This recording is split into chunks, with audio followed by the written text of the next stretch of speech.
menjadi orang yang mudah sebar-sebar, karena belum tentu itu berita benar. Kalau nggak ngerti, ayo belajar. Mulailah curiga jika sudah suruh-suruh. Sebarkanlah, hey, tunggu dulu. Periksalah kalimat, kok banyak tanda seru. Banyak huruf besar, mata gue jadi ngilu. Coba dicari beritanya dulu, mendingan begitu daripada keliru.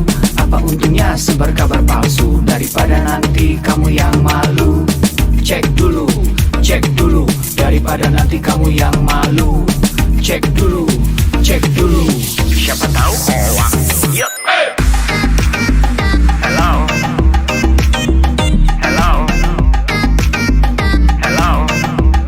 siapa tahu hoax. Yup. Hello,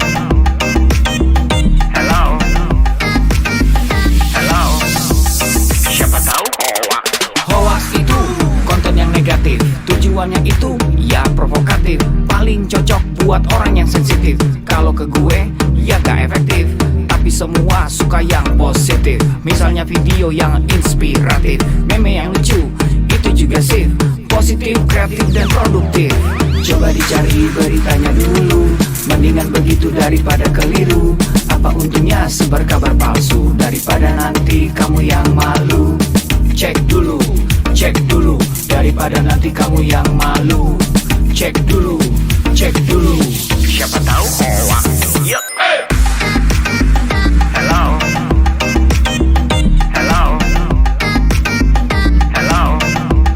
siapa tahu hoax. Yup. Hello,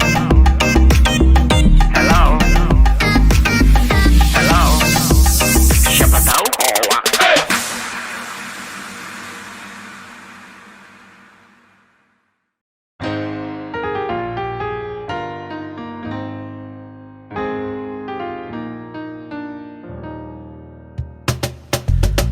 Tolong aku melolong, baca sosmed bikin aku bengong.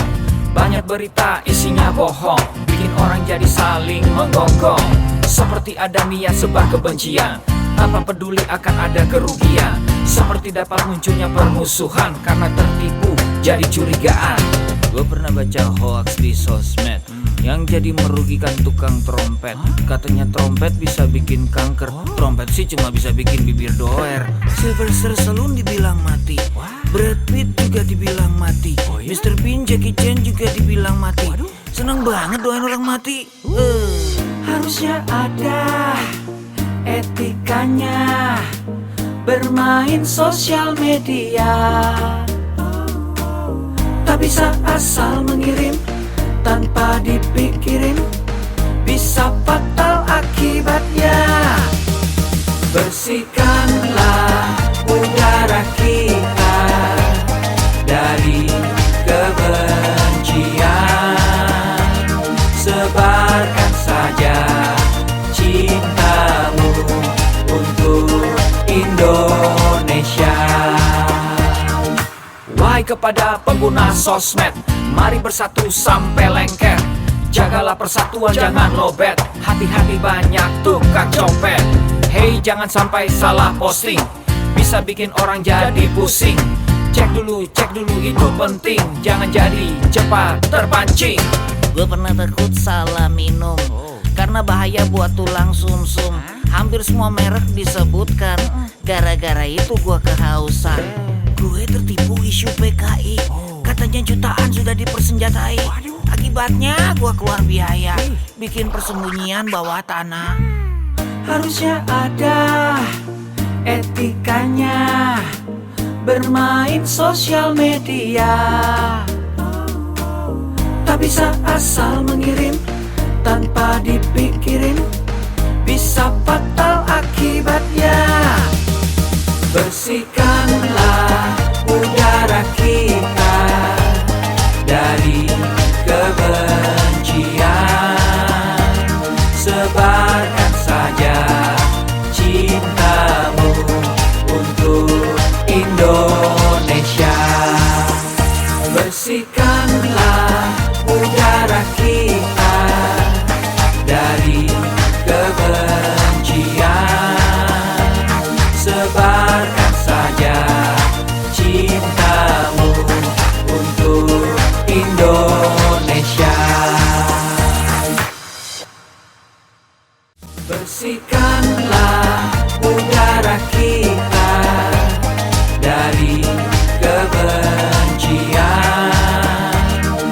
Tebarkan saja cintamu untuk Indonesia.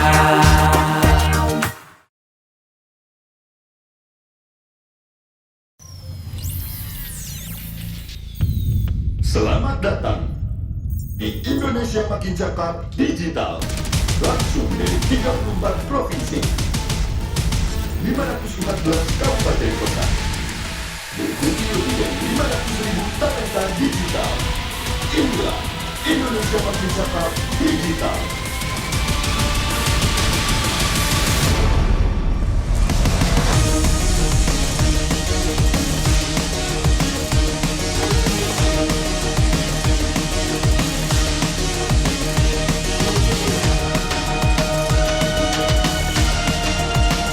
Saya luncurkan program literasi digital nasional hari ini.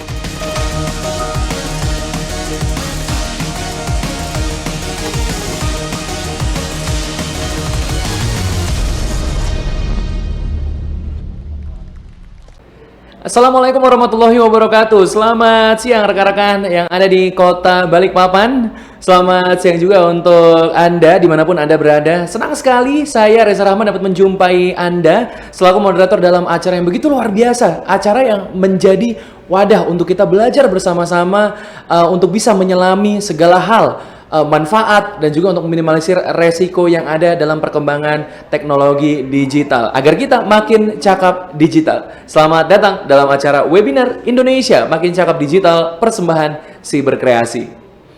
Angka penetrasi pengguna internet di Indonesia mencapai lebih dari 70%, presisinya 73,3%. Tidak heran rasanya membuat Indonesia dinyatakan sebagai pasar ekonomi digital terbesar di Asia Tenggara. Berangkat dari fakta tersebut, Presiden Republik Indonesia, Bapak Joko Widodo, menetapkan percepatan transformasi digital untuk mencapai Digital Nation sebagai salah satu visi utama dalam masa pemerintahannya kali ini. Sesuai dengan arahan visi Presiden, Kementerian Komunikasi dan Informatika bersama mitra jejaring Gerakan Nasional Literasi Digital Siberkreasi telah menyusun sebuah peta jalan literasi digital tahun 2021 sampai 2024 untuk meningkatkan partisipasi digital masyarakat, mendorong pengembangan ilmu pengetahuan masyarakat di bidang TIK dan digital, serta mendorong tingkat kecakapan transformasi digital dalam pemanfaatan teknologi baru. Oleh karena itu, Kementerian Komunikasi dan Informatika, khususnya Direktorat Pemberdayaan Informatika, Direktorat Jenderal Aplikasi Informatika, akan melaksanakan kegiatan literasi digital untuk peningkatan kemampuan dan pemahaman masyarakat dalam penggunaan teknologi informasi dan komunikasi dan internet yang benar melalui implementasi program literasi digital di daerah di 34 provinsi dan 514 kabupaten atau kota yang akan melibatkan 110 mitra strategi siberkreasi dan juga stakeholders terkait lainnya. Termasuk acara yang saat ini sedang kita ikuti bersama-sama. Semoga Anda senantiasa sehat selalu. Jangan lupa untuk senantiasa mengikuti protokol kesehatan dan juga melaksanakan vaksinasi untuk Anda yang belum melaksanakan vaksinasi, untuk kita bersama-sama mencegah juga menanggulangi penyebaran virus COVID-19 agar Indonesia lekas pulih kembali. Sebelum kita mulai bersama acara webinar pada siang hari ini yang akan mengangkat tema utama memasuki ruang digital dengan bijak bersama literasi. Akan ada materi yang begitu luar biasa dari narasumber-narasumber yang expert di bidangnya. Namun saya akan terlebih dahulu membacakan tata tertib untuk kita ikuti bersama-sama pada webinar siang hari ini. Yang pertama, tetap mematuhi dan juga mengikuti protokol kesehatan.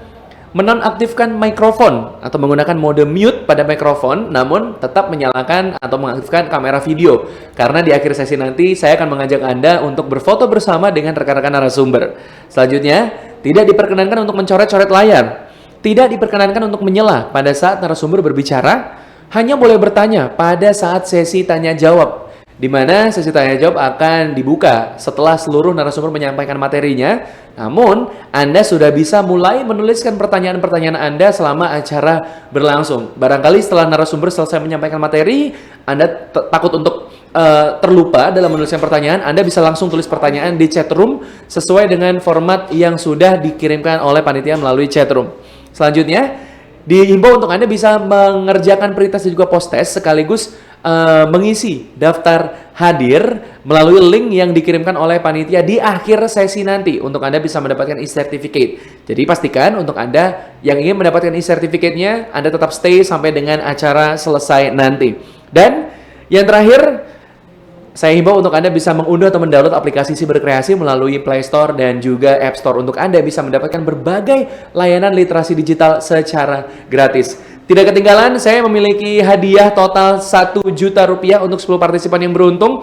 Caranya cukup mudah sekali, tinggal Anda tunjukkan keaktifan Anda dengan menuliskan pertanyaan-pertanyaan Anda, atau Anda juga bisa aktif mengunggah keikutsertaan Anda pada webinar hari ini melalui Instagram feeds Anda. Format lengkapnya, ketentuan lengkapnya, Anda bisa langsung cek di chat room agar Anda bisa berpartisipasi. Dan sebelum saya mengajak Anda untuk memulai acara webinar pada hari ini, saya ingin mengajak Anda untuk kita bersama-sama menyanyikan lagu kebangsaan Indonesia Raya 3 stanza, sekaligus menyimak arahan dari Presiden Republik Indonesia, Bapak Joko Widodo.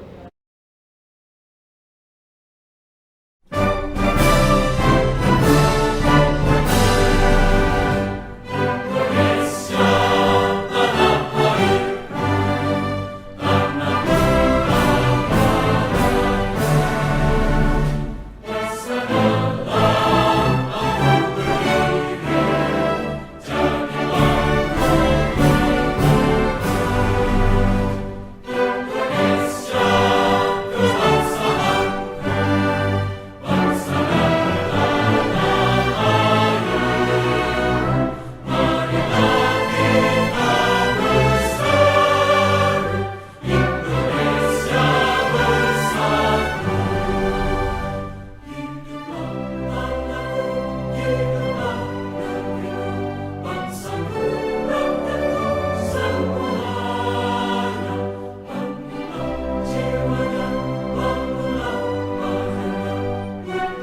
Bismillahirrahmanirrahim.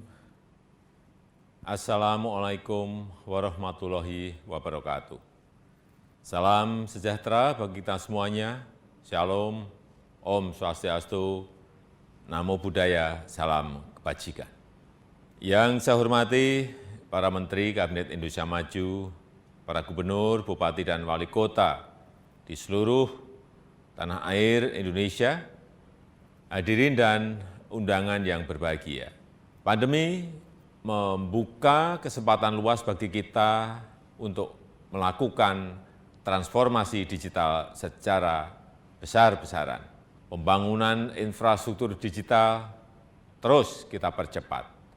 Ekonomi digital, terutama untuk UMKM, terus diperbanyak dan terus ditingkatkan.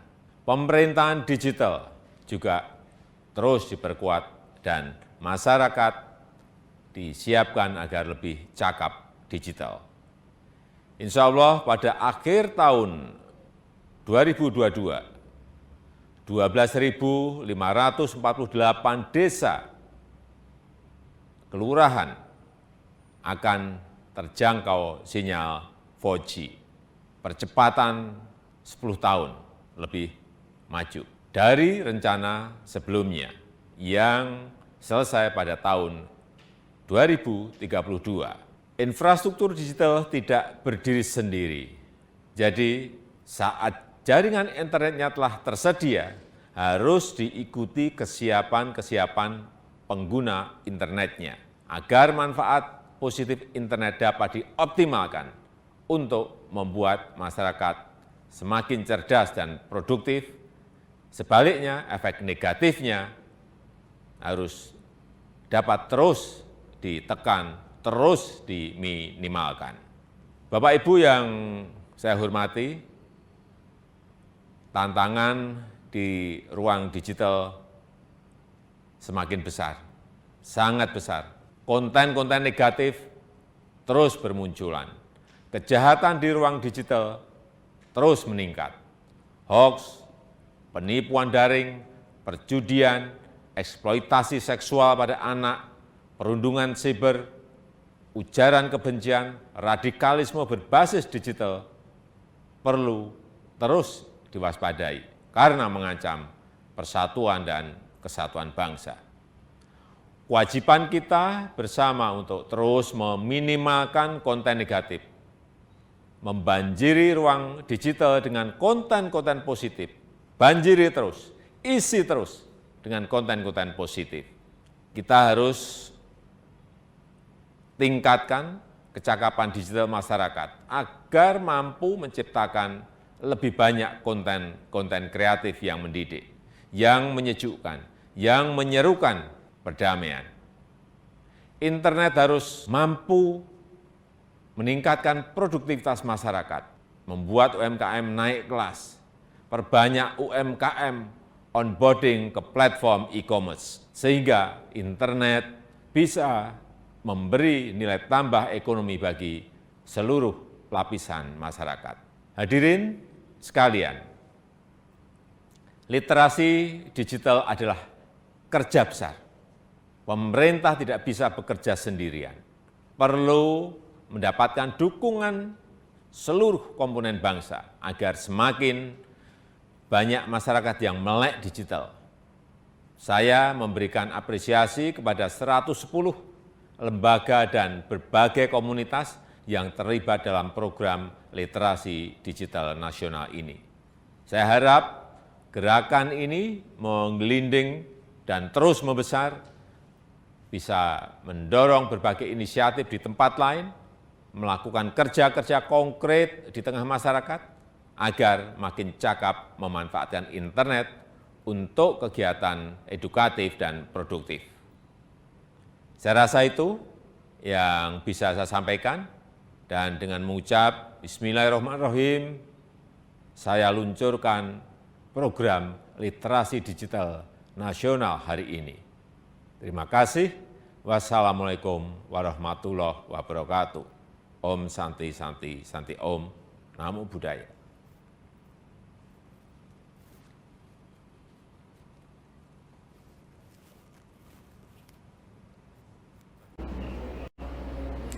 Internet harus mampu meningkatkan produktivitas masyarakat, membuat UMKM naik kelas, sehingga mampu memberi nilai tambah ekonomi bagi kita semua. Terima kasih atas arahan yang telah diberikan oleh Presiden Republik Indonesia, Bapak Joko Widodo.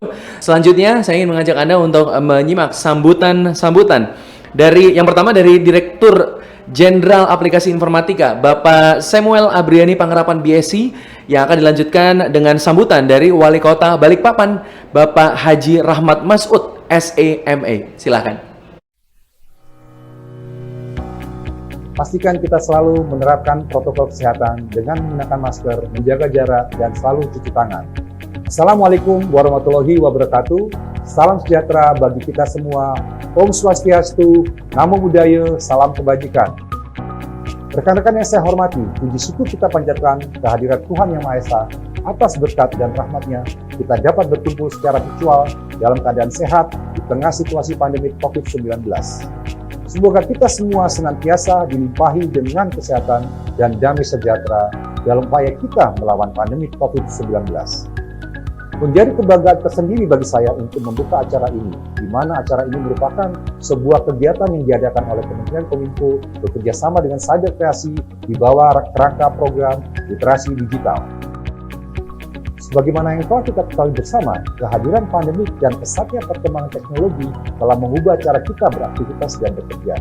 Kehadiran teknologi sebagai bagian dari kehidupan masyarakat inilah yang semakin mempertegas bahwa kita sedang menghadapi era disrupsi teknologi. Untuk menghadapi hal tersebut, kita semua harus mempercepat kerjasama kita dalam mewujudkan agenda transformasi digital Indonesia.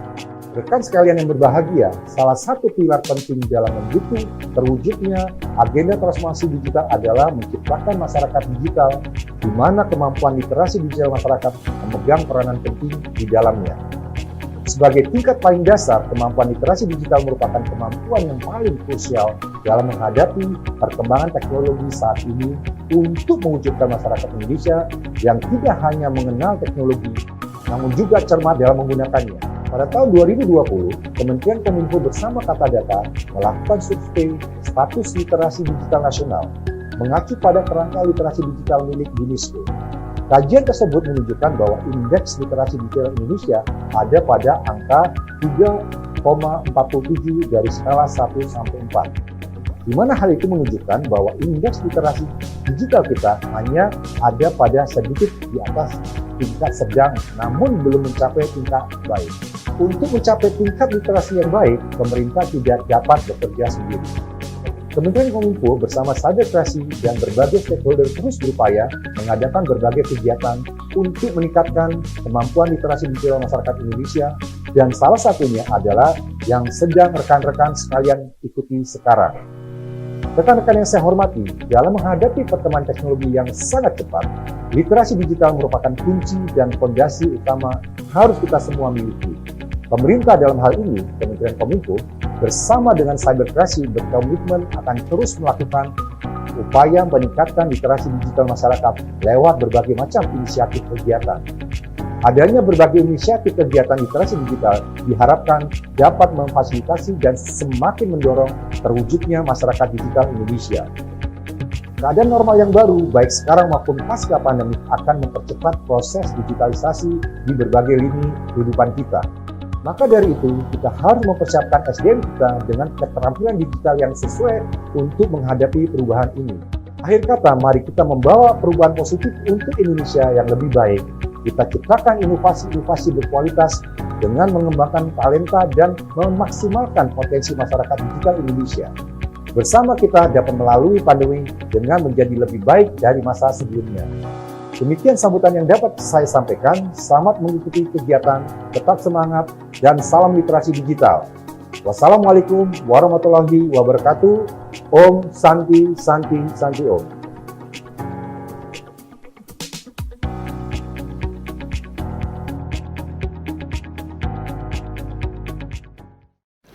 Bismillahirrahmanirrahim. Assalamualaikum warahmatullahi wabarakatuh dan salam sejahtera.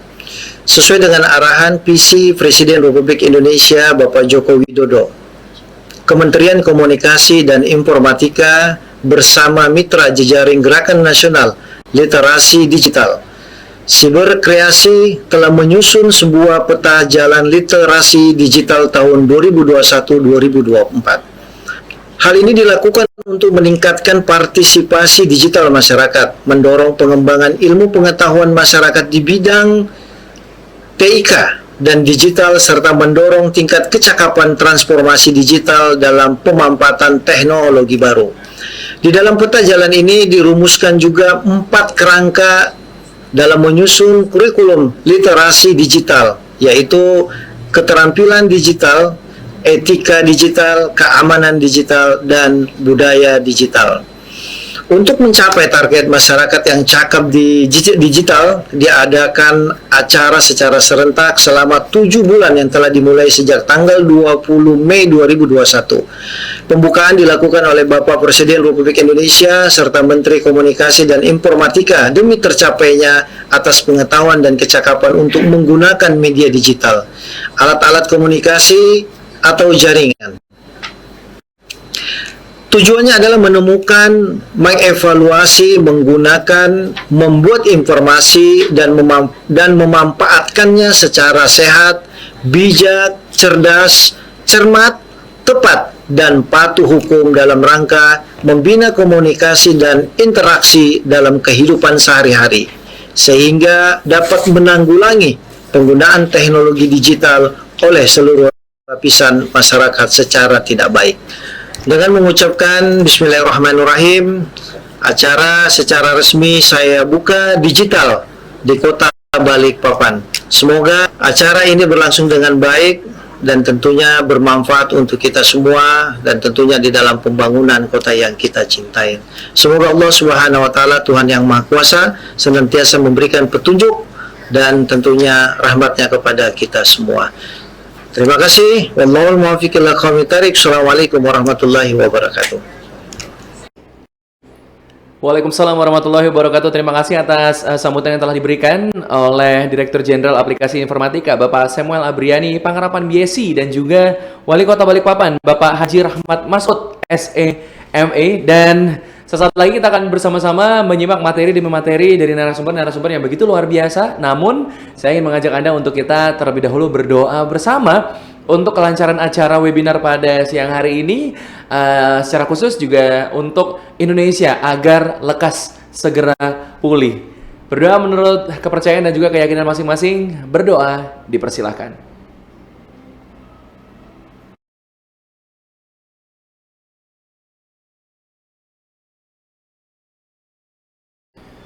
Berdoa selesai. Terima kasih untuk perhatian Anda sampai dengan saat ini. Langsung saja kalau begitu saya akan mulai mengajak Anda untuk kita semua belajar lebih jauh mengenal digitalisasi yang ada saat ini.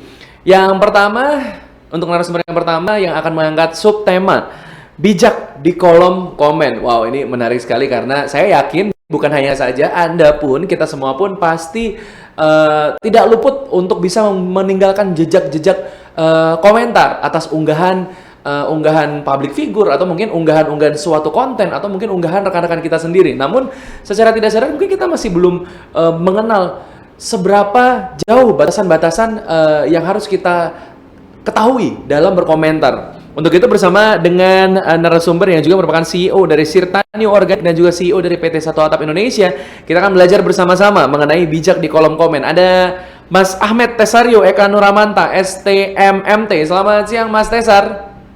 Selamat siang Mas Reza, apa kabar? Alhamdulillah. Ini kesibukannya sekarang ngapain aja kira-kira Mas Tesar? Masih bertahan hidup Pak. Lagi ada event ya, lagi ada event entrepreneurship di nasional, terus jualan beras organik ya seperti biasa sih Mas.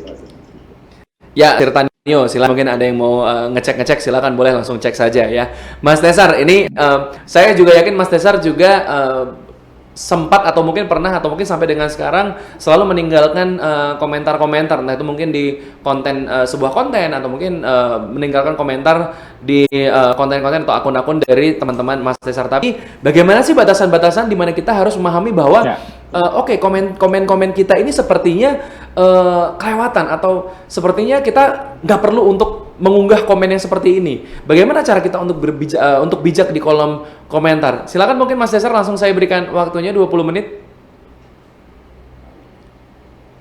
Siap, thank you Mas Reza, makasih banyak. Perkenalkan, nama saya Ahmad Esario, saya adalah pebisnis sebenarnya.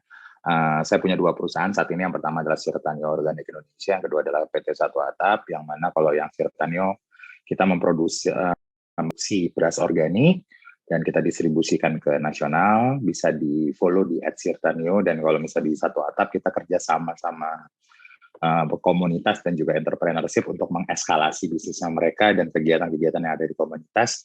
Teman-teman juga bisa follow di @satuatap.sby. Saya sendiri lulusan Teknik Kimia ITS, dan saat ini diamanahi mengenai gimana sih caranya kita bijak di kolom komentar. Padahal saya sendiri nggak bijak sebenarnya. Saya sering ngomen yang jelek juga di tempatnya orang lain gitu. Tapi ada quote yang bilang bahwa komenlah sesuatu yang relate terhadap dirimu sendiri, bukan relate terhadap orang lain. Kenapa? Karena pada saat kamu relate sama orang lain, sebenarnya itu bukan masalah, tapi masalah orang lain. Kamu cuma pengen ikut-ikutan aja. Nah, pada saat kita ngomong komen itu kan bisa 2 ya. Yang pertama, komen yang positif dan suportif, dan yang kedua, komen yang negatif dan destruktif. Dan pada saat kalian memberikan sebuah sebab, ada akibat yang akan didapatkan. Akibatnya kalau misalkan kita mengkomen positif dan suportif, akan menjadi positif juga, memperluas network, meningkatkan produktivitas, menambah informasi apresiasi, membentuk personal brand, memperbesar peluang kerjasama. Akan tetapi pada saat kita memberikan sebab yang negatif dan destruktif, jelas akan mendatangkan akibat yang negatif juga. Nomor 1, Undang-Undang ITE lumayan menyeramkan. Mental illness, depression, negative comment, opini yang tidak sesuai, produktivitas yang menurun, dan pastinya memperkecil network yang ada. Dan itu sebenarnya adalah akibat yang lumayan tidak menyenangkan.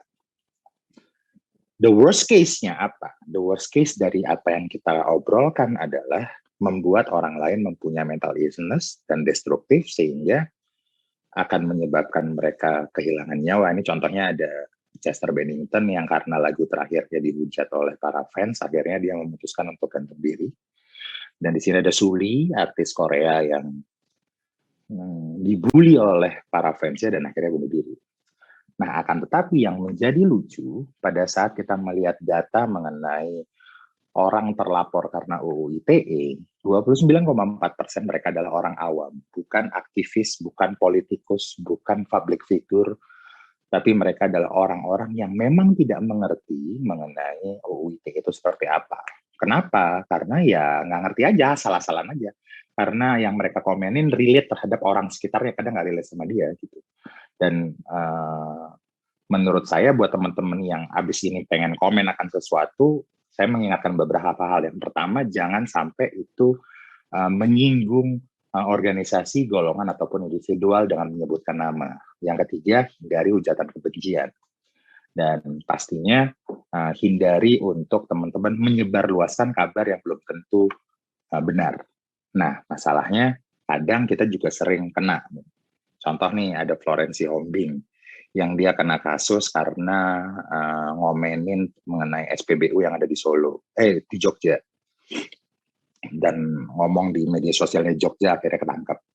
Ada Prita Mulyasari yang kemarin kasus di rumah sakit, dan dia komen, belum ada bukti, udah komen, akhirnya kena juga. Terus ada juga artis stand up comedy yang dia ngomenin mengenai Green Pramuka. Semuanya kena. Tapi beberapa pasal-pasal UU ITE ini sebenarnya sering dipakai untuk menjerat kita kalau salah ngomong juga. Jadi please hati-hati, dan nggak ada gunanya juga buat kita menghujat dan komen yang jelek-jelek, kecuali memang menggunakan kata-kata yang bisa dipertanggungjawabkan. So di 2017 ada sebuah penelitian yang bilang bahwa pada saat kita mengapresiasi seorang lewat lewat like, oh bagus, itu rupanya meningkatkan sebuah hormon endorfin di kepalanya kita bagi orang pembuat konten, sehingga membuat mereka lebih produktif dan lebih bagus dalam membuat konten-konten selanjutnya.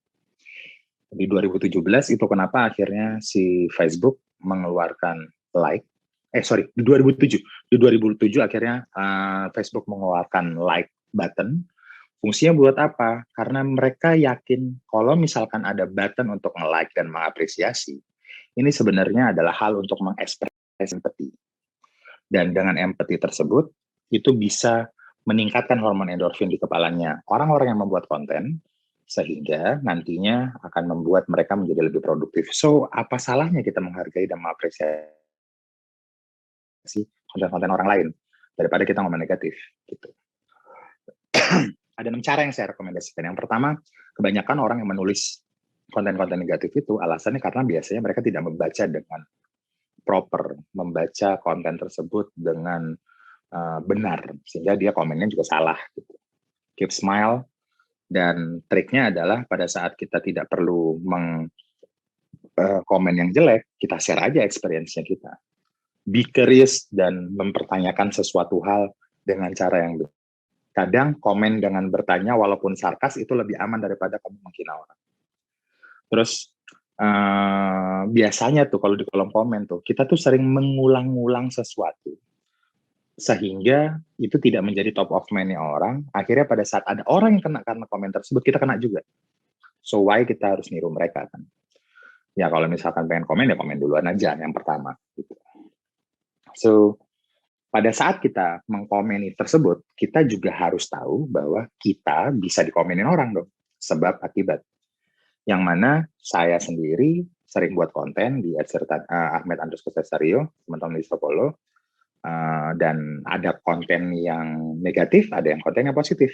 Tapi saya mengusahakan gimana caranya saya selalu membalas komen tersebut dan mengapresiasi konten tersebut. Contoh nih, tujuannya saya membalas dan merespon komen dan juga pertanyaan yang saya ajukan ke mereka dan mereka menjawab adalah bukan untuk berdebat, bukan untuk mencari siapa yang benar, siapa yang salah, tapi untuk membentuk hubungan dan mengapresiasi setiap respon dari para penulis kita, para penonton kita. Contoh nih, setiap ada konten saya love, gitu. Setiap ada saya bertanya dan mereka respon, ya saya share ulang. Nah, hal ini membuat orang lain juga merasa diapresiasi dan akhirnya membentuk ekosistem positif sehingga itu bisa membantu kita untuk meningkatkan personal brand kita dan pastinya membentuk Indonesia lebih baik. Terima kasih dari saya. Yang terakhir, terus gimana cara kita menghindari negatif konten? Kan pastinya setiap hari itu kita lihat konten-konten negatif dan kita cenderung mengikuti orang-orang untuk berkomen negatif. Betul, kita itu manusia, kecenderungannya adalah membalas atau menulis sesuatu yang negatif dulu baru yang positif. Sehingga kita harus be mindful untuk memakai platform tersebut. Kalau misalkan emang jelek ya nggak usah dibaca. Dan yang paling penting sebenarnya adalah melimitasi screen time. Sekarang tuh data bilang bahwa sehari itu manusia itu bisa punya screen time, anak muda umur 20-30 tahun ke bawah itu bisa punya screen time di angka 8-9 jam per hari. So lumayan adiktif berhubungan sama sosial media, internet, dan kawan-kawan. So sarannya adalah kalau misalkan memang bisa menghindari screen time ya temukan lagi hobi yang lain daripada lihat handphone. Sekian dari saya, semoga apa yang bisa saya share bisa membuat teman-teman bijak dalam komen dan tidak terkena kasus UU ITE yang lain. Dan saya tutup, Assalamualaikum warahmatullahi wabarakatuh. Please follow me di @Ahmed_Cesario, @Sertanio, dan @SatwaTPSB. Saya kembalikan ke Mas Reza. Thank you. Ya, waalaikumsalam warahmatullahi wabarakatuh. Terima kasih banyak Mas Tesar, menarik sekali. Yang tadi sempat disinggung ada komentar pun ada sebab atau akibat. Jadi berpikir dulu sebelum komentar. Pikirkan sebab dan juga akibatnya.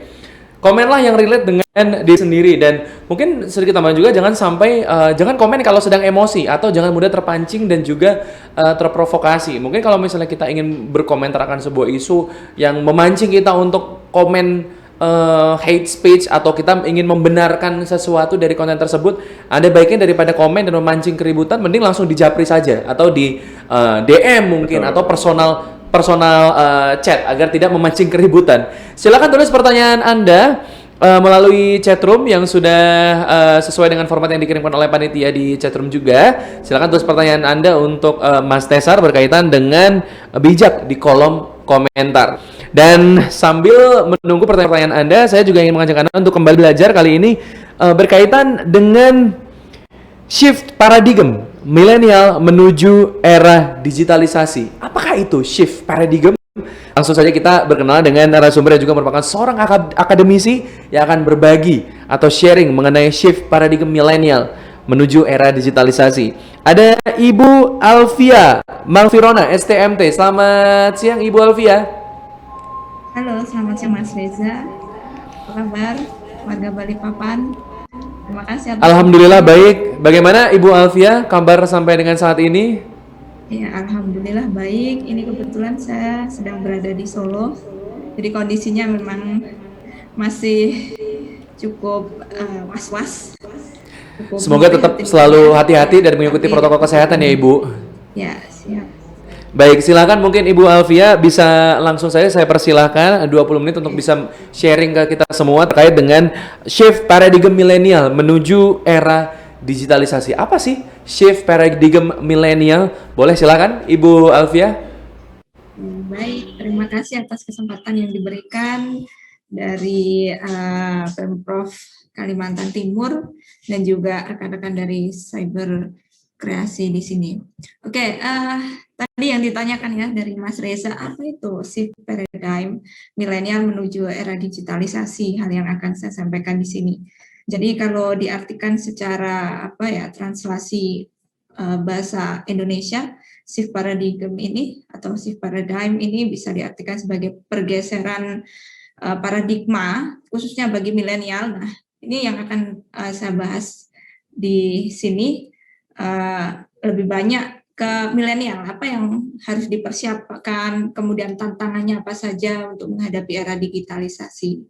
Oke, ini profil singkat dari saya, tapi saya rasa tidak perlu saya sampaikan secara detail. Yang jelas saya seorang akademisi, sekarang bekerja di salah satu universitas swasta di Surakarta, di Universitas Muhammadiyah Surakarta, dan background saya dari teknik sipil di situ.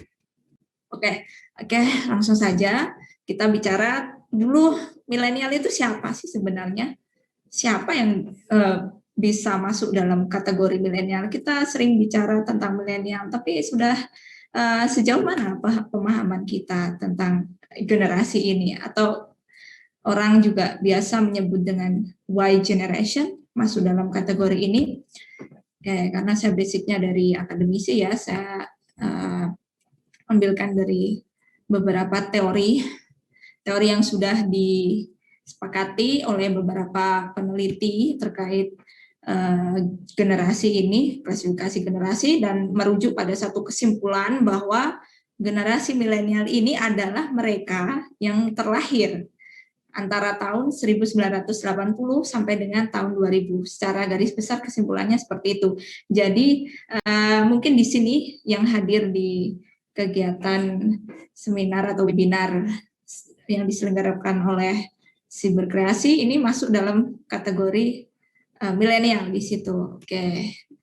Setelah kita paham generasi milenial, oke, kita perlu tahu juga sebenarnya sebelum generasi milenial ada yang namanya generasi X, ada yang namanya generasi baby boom. Nah, generasi X ini terlahir sebelum generasi milenial, ya menurut kesepakatan para ahli, ya kisaran tahun 1945 sampai sebelum generasi milenial 1980. Anggap aja seperti itu. Sedangkan generasi baby boom dan veteran ini, mereka terlahir pada masa-masa peperangan, Perang Dunia Pertama atau Perang Dunia Kedua. Ada juga generasi pasca milenial. Generasi pasca milenial ini generasi Z. Nah, ini peralihan dari generasi milenial. Tapi kita fokus di generasi milenial. Kenapa di situ? Karena di Indonesia sendiri faktanya dari data BPS, dari statistik gender tematik terkait profil generasi milenial, menempati urutan tertinggi di situ. Jadi didominasi oleh generasi milenial, generasi yang di usia-usia produktif saya rasa. Dan ini merupakan aset emas yang ada di negara kita yang harus dimanfaatkan. khususnya seperti itu. Oke, bicara generasi milenial, kita harus tahu juga bahwa generasi milenial ini memiliki karakteristik yang unik dibandingkan dengan generasi sebelumnya, khususnya dalam hal pemanfaatan teknologi atau kepekaan terhadap perubahan teknologi, kemudian didukung oleh perangkat-perangkat gadget seperti itu. Bisa dikatakan generasi milenial ini juga generasi finger generation, yang mana banyak dihabiskan seluruh waktunya untuk berkutat dengan jari-jarinya memandang layar smartphone, ataupun di depan layar LED seperti itu. Kemudian karakteristik lain yang dimiliki dari generasi milenial ini keterpaparannya terhadap teknologi tadi, ya, kepekaannya sangat tinggi sekali, juga mengalami beberapa revolusi mulai dari teknologi, kemudian komputer, informasi, dan juga didukung dengan internet. Nah, kalau dikerucutkan seperti ini, jadi generasi Y, generasi Y, generasi milenial ini sebenarnya memiliki positif impact. Di antaranya mereka memiliki semangat yang tinggi atau sangat optimis rata-rata generasi ini. Kemudian open minded juga, cepat belajar, melek teknologinya juga tinggi. Kemudian dalam hal bergaul, mereka sangat mudah sekali bergaul antar sesama generasinya, kemudian suka bekerja dalam tim, dan juga adaptif, ya. Mereka siap untuk melompat terhadap kesempatan-kesempatan yang ada, yang muncul yang dialamatkan kepada mereka. Tapi di samping impact atau dampak positif dari generasi milenial ini, ada juga hal negatif, ya, atau hal yang disadvantage seperti itu terhadap generasi ini. Jadi generasi milenial dirasa, atau menurut anggapan dari beberapa ahli, mereka kurang fokus karena banyak sekali hal-hal yang ingin diayahi, begitu kalau bahasa Jawanya, atau ingin dicari tahu ini itu, sehingga tidak fokus. Kemudian juga kurang tertarik pada uang, bukan yang money oriented, tapi ini saya rasa tergantung pandangannya, asumsinya. Kalau generasi yang lama kan lebih money oriented, lebih tertata seperti itu. Kalau generasi ini mereka banyak yang lebih ya let it flow aja seperti itu. Nah, peralihan dari generasi milenial nanti akan muncul generasi pasca milenial atau generasi Z. Ada juga nanti setelah ini generasi alpha seperti itu. Nah, generasi Z ini atau generasi pasca milenial juga memiliki karakteristik hampir sama dengan generasi milenial, tapi saya rasa tidak perlu saya jelaskan lebih lanjut. Kita fokus saja ke generasi milenial saja. Oke, next. Oke, bisa disimpulkan bersama, ya, tadi yang sudah saya jelaskan. Yang jelas generasi milenial ini karakteristik utamanya mereka open-minded, sangat terbuka. Kemudian fanatismenya terhadap media sosial juga tinggi. Kemudian kehidupannya sehari-hari sangat dipengaruhi oleh teknologi, sehingga pandangan-pandangan mereka terhadap politik, ekonomi, sosial, maupun hal lainnya juga lebih terbuka di situ. Sangat adaptif, reaktif juga terhadap perubahan di sekelilingnya di situ. Faktanya lagi terkait generasi milenial ini yang mungkin belum banyak diketahui, bahwa secara pendidikan dan kesehatan, generasi milenial memiliki kelebihan dibandingkan generasi lainnya. Jadi bisa dikatakan bahwa generasi milenial ini lebih pintar dibandingkan generasi X ataupun generasi baby boomer maupun generasi veteran. Nah, untuk data yang diperoleh dari BPS, ya, ini saya ambilkan dari BPS, bahwa angka melek huruf untuk generasi milenial ini hampir 100%, ya. Entah ini nanti yang pasca milenial akan bisa mencapai angka maksimal itu atau tidak. Yang jelas ini lebih tinggi dibandingkan yang generasi sebelumnya. Kemudian angka kesakitan. Angka kesakitan juga sangat rendah untuk generasi milenial ini. Dan juga kalau dibandingkan dengan generasi yang sebelumnya, rata-rata sakit yang dialami oleh generasi milenial ini lebih rendah di situ. Jadi saya cukup optimis lah generasi milenial ini bisa membawa angin perubahan yang baik untuk Indonesia. Oke, kita kaitkan sekarang dengan isu terkait perjalanan revolusi industri di dunia dan tantangannya nanti terhadap generasi milenial sehingga mampu merubah beberapa pola pikir atau mindset dari generasi milenial. Kalau sebelumnya industri 1.0 masih mengandalkan mesin uap, kemudian industri beralih ke industri 2.0, mulai menggunakan produksi massal mesin dari tenaga listrik ataupun minyak, kemudian beralih lagi pemanfaatan teknologi informasi yang diotomatisasi. Nah, kita berada sekarang di revolusi industri 4.0 bahkan nanti menuju ke 5.0. Saya nggak akan bicara di revolusi industri 5.0, kita fokus di sini, kita berada di era ini. Nah, apa itu revolusi industri 4.0? Jadi semuanya terintegrasi dengan internet. Nah, mau tidak mau dari adanya pergeseran industri ini, perjalanan revolusi industri ini, dunia memasuki era VUCA. VUCA ini apa? VUCA ini ya kalau dijabarkan masing-masing katanya seperti ini. Ada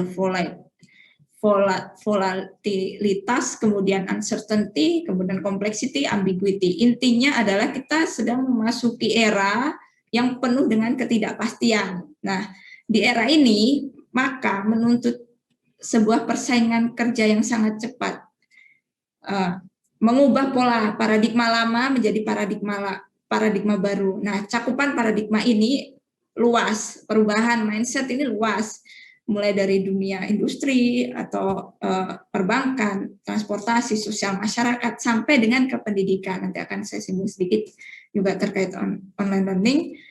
Sehingga mau tidak mau kita harus punya strategi baru sebagai generasi milenial di situ. Harus inovatif, harus kreatif.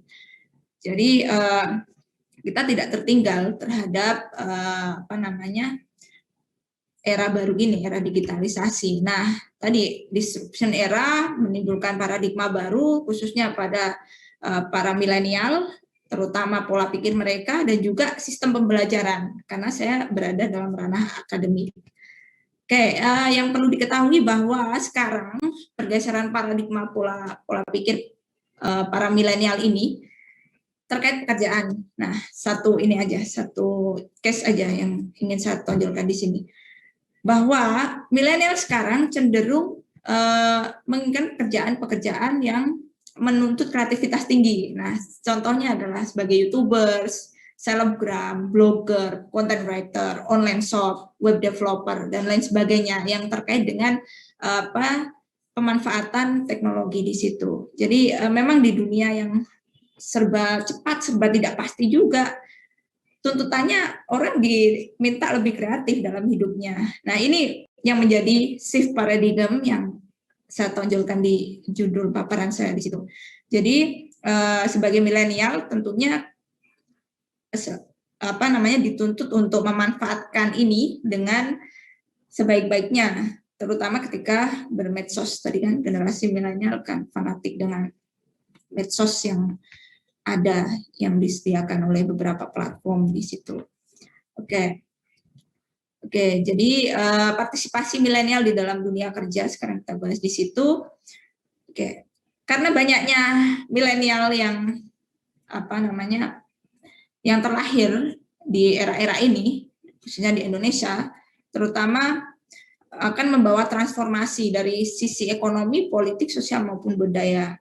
Di era baru revolusi industri 4.0, nah generasi kita, generasi milenial ini, karena saya juga termasuk generasi milenial ini, diharapkan menjadi angkatan kerja yang produktif seperti tadi yang Bapak Presiden kita, Bapak Joko Widodo.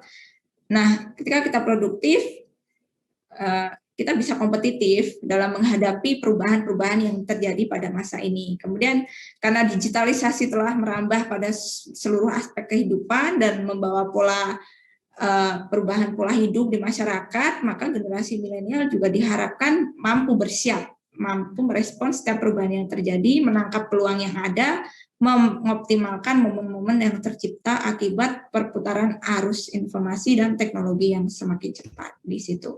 Nah, ini beberapa skill penting yang harus dikuasai oleh para milenial. Ya, ini beberapa contohnya saja ya yang mungkin bisa untuk mengembangkan, mendevelop kemampuan para milenial ini, karena tadi ya paradigmanya sekarang lebih cenderung ingin menunjukkan dirinya sendiri, lebih terbuka terhadap teknologi di situ, maka beberapa skill yang harus dikuasai dalam era digital ini ada 4 hal utama. Kalau dari perspektif saya ya yang saya ambil dari beberapa sumber ya, yang pertama ada copywriting, kemudian desain grafis, kemudian digital marketing dan content creation. Nah, ini skill-skill penting yang mungkin bisa mempush generasi milenial ini untuk berkembang.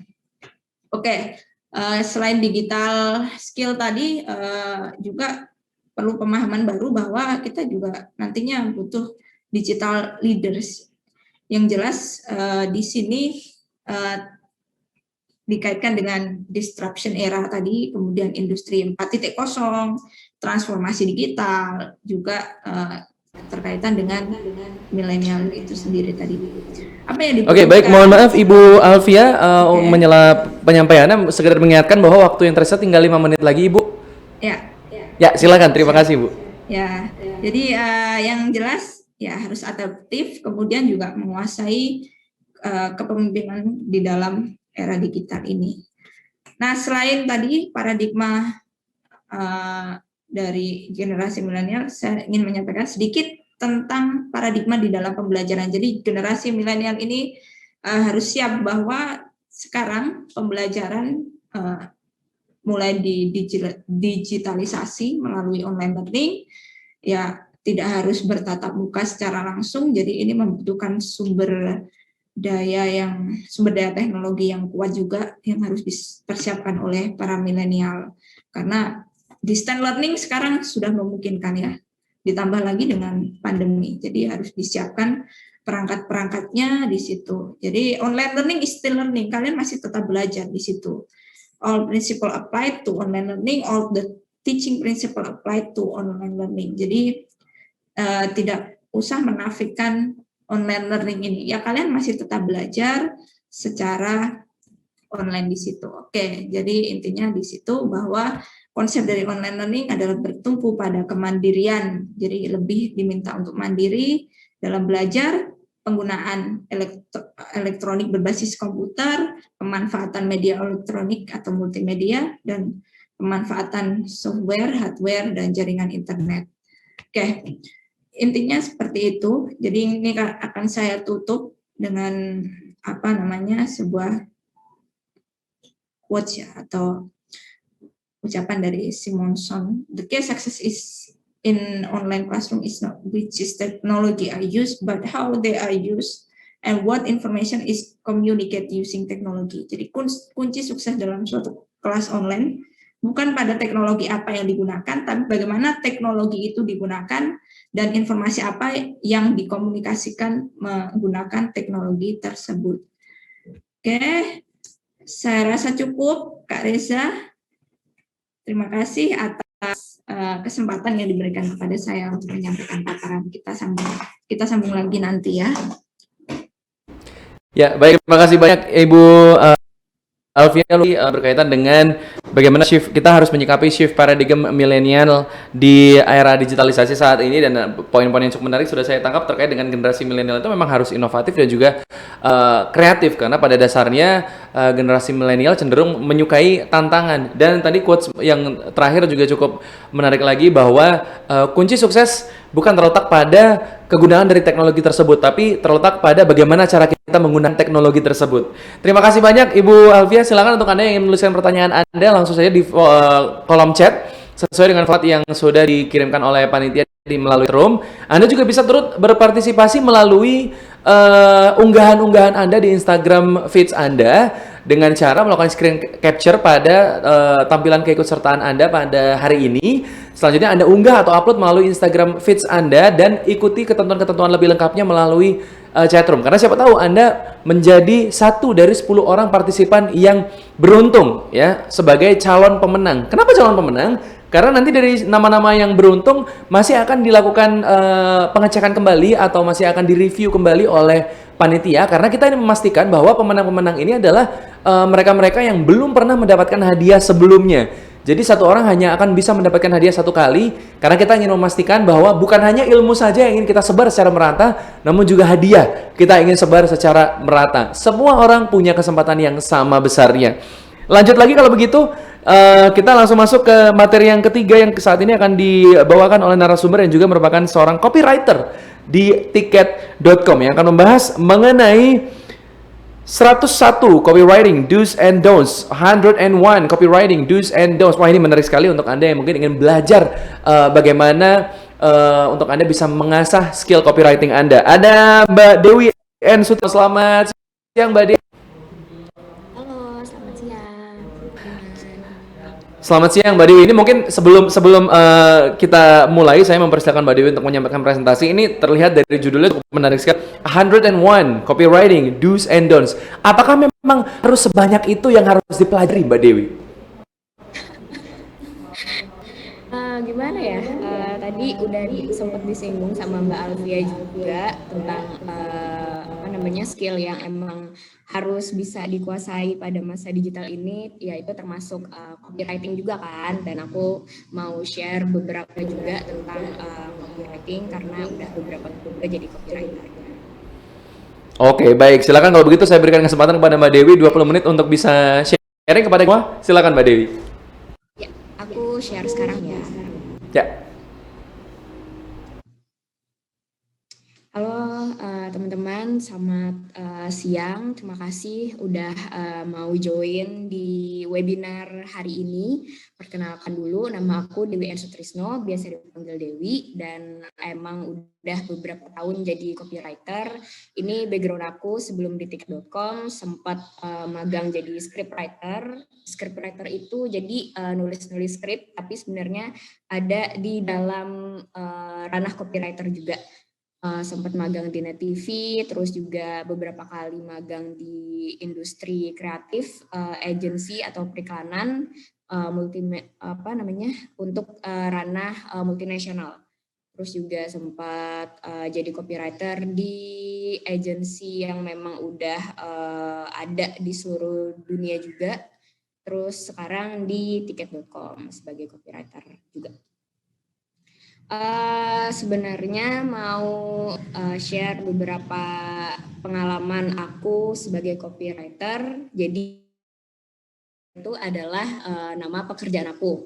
Nah, pekerjaannya aku ini menulis, yaitu disebut dengan copywriting gitu. Jadi kalau tadi Mbak Alfia udah sempat menyinggung tentang skill apa aja sih yang emang harus dikuasai. Sebenarnya nggak harus dikuasai juga sih, tapi di ranah digital ini memang copywriter lagi naik-naiknya gitu. Karena emang sekarang kan digital, apalagi lagi corona kayak gini, semuanya itu serba internet gitu. Sekarang aja kita belajar webinar dari internet kan. Jadi mungkin mau share sedikit tentang perbedaan apa aja sih yang sebenarnya ada di ranah digital. Tadi Mbak Alfia juga udah sempat sebut ada copywriting, ada content writing, ada graphic design juga. Sebenarnya banyak banget gitu yang bisa kita asah, bisa kita kenal, bisa kita pelajari buat di ranah digital ini. Nah, tadi aku sempat bilang kalau sebenarnya ada pekerjaan juga yang namanya content writer dan copywriter gitu. Jadi ini sebenarnya sama-sama nulis, tapi apa sih perbedaannya gitu. Terus ini tuh sebenarnya pelajarin apa aja sih, kerjanya tuh ngapain aja. Oke, jadi copywriting ini atau aku sebagai copywriter itu biasanya memang nulis-nulis untuk perikanan. Jadi buat copywriting ini sebenarnya emang bagian yang penting banget, bagian yang krusial banget di ranah marketing. Jadi kalau seandainya teman-teman punya bisnis atau baru mau memulai yang namanya online shop, terus mau jualan di Instagram, mau jualan di Facebook, di semua sosial media, bahkan baru mau coba jualan di e-commerce kayak di Shopee, Tokopedia, dan lain-lain, copywriting ini tuh benar-benar dibutuhkan gitu.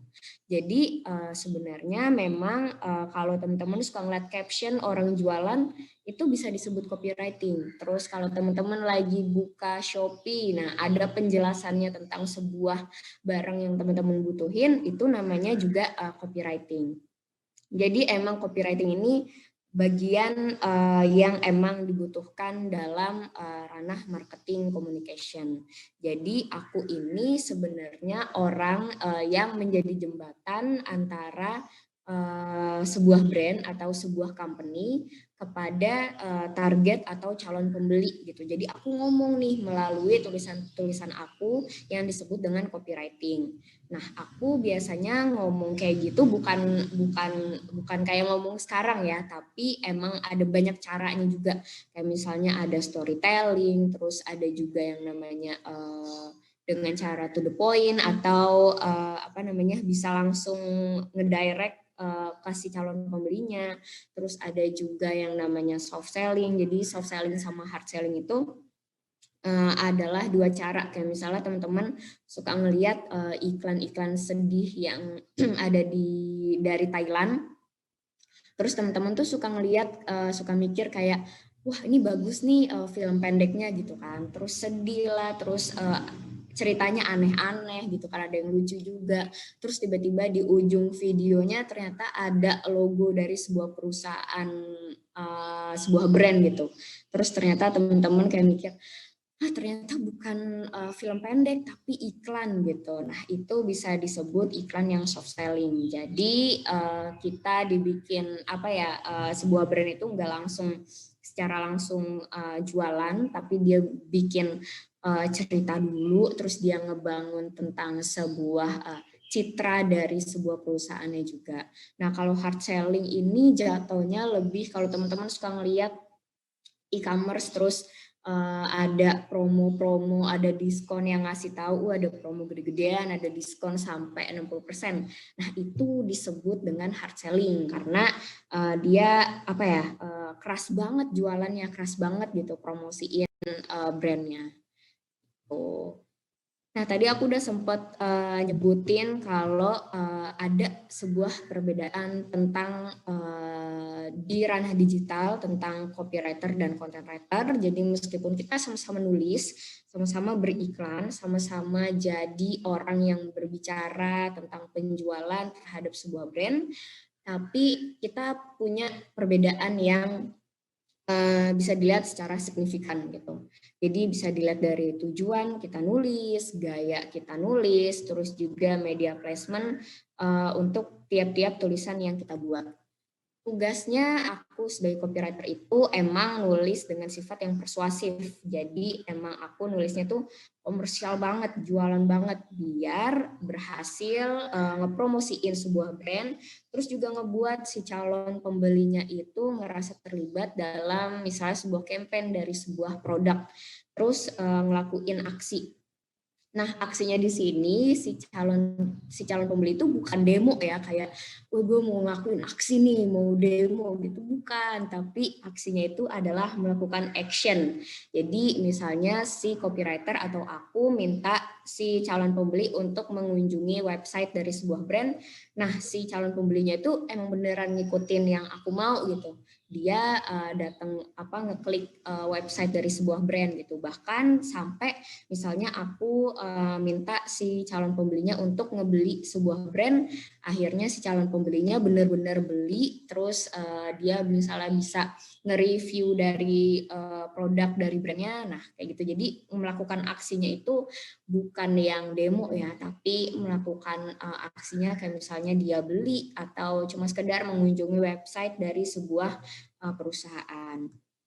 Nah, kalau si content writer ini, meskipun kita sama-sama nulis, tapi kalau si content writer nulisnya ini jatuhnya lebih ke informatif dan edukatif. Kayak misalnya dia mengulas sebuah produk, kayak misalnya produknya minyak kayu putih. Nah, si content writer ini bikin ulasan tentang produk si kayu putih ini ternyata bisa mengurangi sakit perut, terus bisa bikin badan hangat, terus bisa mengurangi, bisa membantu untuk kalau seandainya hidung tersumbat, dia bisa membantu untuk healing kayak gitu. Jadi memang kalau content writer ini tulisannya lebih panjang-panjang. Kalau seandainya teman-teman suka ngelihat artikel yang tulisannya bisa 500 atau sampai 1000 kata, itu yang bikin content writer, bukan copywriter ya. Jadi bisa dibedain, kalau copywriter itu tulisannya yang pendek-pendek, kalau content writer itu panjang banget. Oke, ini tadi sempat barusan aku singgung tentang copywriter yang tulisannya pendek. Itu kayak gimana sih? Copywriter itu biasanya suka bikin tulisan-tulisan kayak tagline atau headline. Kayak misalnya teman-teman suka beli McD, terus suka ngeliat iklan McD, ada tagline yang bilang I'm loving it gitu. Nah, itu yang bikin copywriter. Terus suka ngeliat iklan Nike dengan tagline-nya Nike juga, just do it, itu yang bikin juga copywriter. Terus ada headline yang dibikin sama copywriter juga, yang memang harus dibuat sama copywriter itu adalah headline.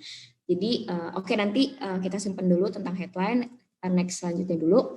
Tentang perbedaan yang dibuat sama content writer. Tadi aku udah bilang kalau content writer itu bikin tulisan yang panjang dan jelas banget di dalam sebuah artikel, dan tulisannya itu mengandung unsur 5W plus 1H. Jadi secara nggak langsung content writer bisa menjawab pertanyaan-pertanyaan dari si calon pembeli. Kayak misalnya calon pembeli itu masih bingung, ini tuh harganya berapa ya, ini tuh cara pesennya kayak gimana ya, ini bisa aku dapetin di mana ya untuk beli produknya. Nah, content writer melalui tulisannya bisa ngejawab itu semua dengan 5W plus 1H gitu. Jadi emang beda sama copywriter. Terus media placement yang emang harus dikuasai sama copywriter tuh banyak banget. Kayak misalnya teman-teman suka ngeliat billboard, itu yang bikin copywriter, itu yang bikin aku, itu yang nulis aku. Jadi bukan semata-mata aku naik ke billboard terus nulis gitu, enggak. Jadi aku bikin tulisannya doang, tapi ada pihak ketiga atau pihak lain yang emang ngebantu buat tulisan aku naik di billboard gitu. Jadi ada vendornya sendiri untuk bikin tulisan aku muncul di billboard. Terus ada digital media campaign, kayak misalnya di email, teman-teman suka dapat newsletter, itu copywriter juga yang buat. Terus sosial media ada Instagram, Twitter, ada Facebook, ada LinkedIn, itu juga copywriter yang buat. Jadi meskipun sama-sama sosial media, kayak misalnya di Instagram kita lebih lebih mengedepankan visual untuk tulisan-tulisan kita. Terus kalau di Twitter kita emang mengedepanin buat tulisannya gitu. Jadi meskipun sama-sama sosmed, tapi beda caranya kita bicara, caranya kita menyampaikan pesan kita gitu. Nah, ada juga kalau sekarang kan emang lebih lebih ngedepanin digital. Tapi sebenarnya ada juga cara-cara tradisional yang emang harus dikuasai sama copywriter. Yaitu ada nulis skrip buat di iklan TV, buat di iklan radio. Terus kalau teman-teman punya Spotify yang nggak bayar atau gratis, itu masih suka ada iklan-iklan. Nah, itu yang bikin skripnya juga aku sebagai copywriter gitu. Jadi ada beberapa iklan yang modern, ada iklan tradisional yang memang harus dikuasai banget sama copywriter, gimana caranya kita menyampaikan pesan melalui media-media itu tadi. Nah, kalau content writer, karena tulisan dia panjang banget, jadi artikel-artikelnya ini bisa teman-teman temuin di blog atau di website. Jadi kenapa content writer, media placement itu beda sama copywriter? Jadi gini, kalau teman-teman ngebayangin tulisan artikel yang bisa dibaca sama teman-teman itu ada 500 kata, terus 1000 kata, atau bisa sampai berlembar-lembar, harus di slide terus-terusan, terus tulisan itu tuh muncul di billboard, apa nggak bikin jalanan macet gitu kan, atau ya bisa terjadi kecelakaan dan lain-lain sebagainya. Jadi memang tulisan content writer itu cocoknya memang ditaruh di blog gitu. Jadi beda sama tulisan copywriter yang pendek-pendek buat media placementnya. Nah, ini dia komponen yang memang terkandung dalam copywriting. Tadi aku udah sempat bilang ada headline, ada body copy, dan ada call to action. Jadi sebenarnya yang harus atau do's-nya itu yang dilakukan sama copywriter itu adalah bikin headline. Jadi headline itu adalah tulisan-tulisan yang emang ngerangkum dari keseluruhan isi tulisan yang dibikin sama copywriter biar si calon pembeli atau si target audiens itu membaca dan semakin kepo atau pengen tahu tentang brand yang kalian bikin. Jadi headline itu kayak misalnya gini yang suka dibuat sama copywriter. Contoh aja ya, ini langsung ngasih contohnya, misalnya ada brand parfum. Terus headline-nya tuh 5 fakta unik tentang parfum A nomor 3 bikin kamu kelepek-kelepek, kayak misalnya kayak gitu. Itu yang memang nggak apa-apa dilakuin sama copywriter gitu. Jadi bikin headline yang clickbait itu sebenarnya nggak apa-apa. Tapi yang nggak boleh dilakuin sama copywriter adalah bikin headline yang misleading atau misinformasi. Dan misalnya teman-teman suka ngebaca headline kayak misalnya gini, seseorang ditemukan tewas setelah memakan sebuah jeruk gitu. Terus teman-teman kan mikir ya, kenapa nih jeruknya ada racunnya kah, ada pestisidanya kah, ada apa gitu kan. Tapi ternyata setelah dibaca tulisannya lebih dalam lagi, ternyata si seseorang ini tewasnya bukan karena jeruk, tapi karena misalnya ditabrak mobil atau ditabrak kereta gitu. Jadi bikin headline yang clickbait itu sebenarnya nggak apa-apa, tapi yang jangan dilakukan adalah bikin informasinya itu jauh gitu. Jadi bikin informasi yang salah dibandingkan sama isinya itu yang nggak boleh dilakuin sama copywriter. Kemudian body copy ini adalah penjelasan dari headline yang udah dibuat sama copywriter tadi gitu. Jadi setelah headline ada body copy yang emang ngejelasin benar-benar tentang sebuah produk. Kemudian yang ngejelasin jadi dia pelengkap dari sebuah headline yang dibikin sama copywriter. Nah, apa aja yang nggak boleh dibikin sama copywriter di ranah body copy ini? Itu tadi informasi-informasi yang misleading, yang enggak benar, yang enggak sesuai sama riset, atau bikin penipuan. Itu sebenarnya nggak boleh banget dibikin sama copywriter gitu, karena bisa bikin hoax dan itu berbahaya sekali. Jadi sebisa mungkin kita sebagai copywriter itu kalau mau bikin tulisan emang harus benar-benar riset dan tahu apa yang lagi ngetren pada sekarang ini gitu. Nah, mungkin yang terakhir yang harus bisa dikuasai sama copywriter adalah call to action. Jadi call to action adalah instruksi yang sengaja banget dibuat sama copywriter biar menarik target audiens atau calon pembeli untuk melakukan aktivitas. Kayak misalnya aku pengen banget calon pembeli aku tuh ngebeli atau seenggaknya cuma datang ke website yang dipunya sama sebuah brand gitu. Jadi kalau teman-teman ngelihat iklan atau e-commerce atau ngebuka sebuah aplikasi terus muncul pop-up. Nah, di pop-up itu tuh suka ada tulisan informasi selengkapnya, info selengkapnya, beli sekarang atau join sekarang. Nah, itu adalah call to action atau instruksi yang sengaja dibuat sama copywriter biar si target audiens kita emang mengikuti keinginan kita atau bahkan beli produk yang dijual gitu. Jadi kalau seandainya teman-teman bikin bisnis online, jangan lupa kasih call to action-nya, dan ini memang hal yang emang harus dibuat sama copywriter karena kadang kalau nggak ada call to action itu nggak si target audience nggak ada hasrat untuk melakukan pembelian gitu. Jadi kita nggak ngerasa dipancing sama copywriternya gitu. Jadi ya udah bikin call to action biar si target audiensnya setidaknya tahu tentang keberadaan brand kamu atau bahkan langsung ngebeli karena mereka ngerasa membutuhkan brand kamu juga. Mungkin setelah dilihat jamnya udah sampai tahap di mana aku udah harus selesai ngebahas tentang copywriting, dan mungkin kalau ada teman-teman yang mau bertanya bisa langsung nanti ngasih pertanyaannya atau bisa langsung hubungi aku di email di dewisutrisna@gmail.com, ada juga Instagram dan Twitter aku di dewisutrisna_. Oke, mungkin dari aku sekian, bisa aku kembalikan kepada hostnya mungkin. Terima kasih.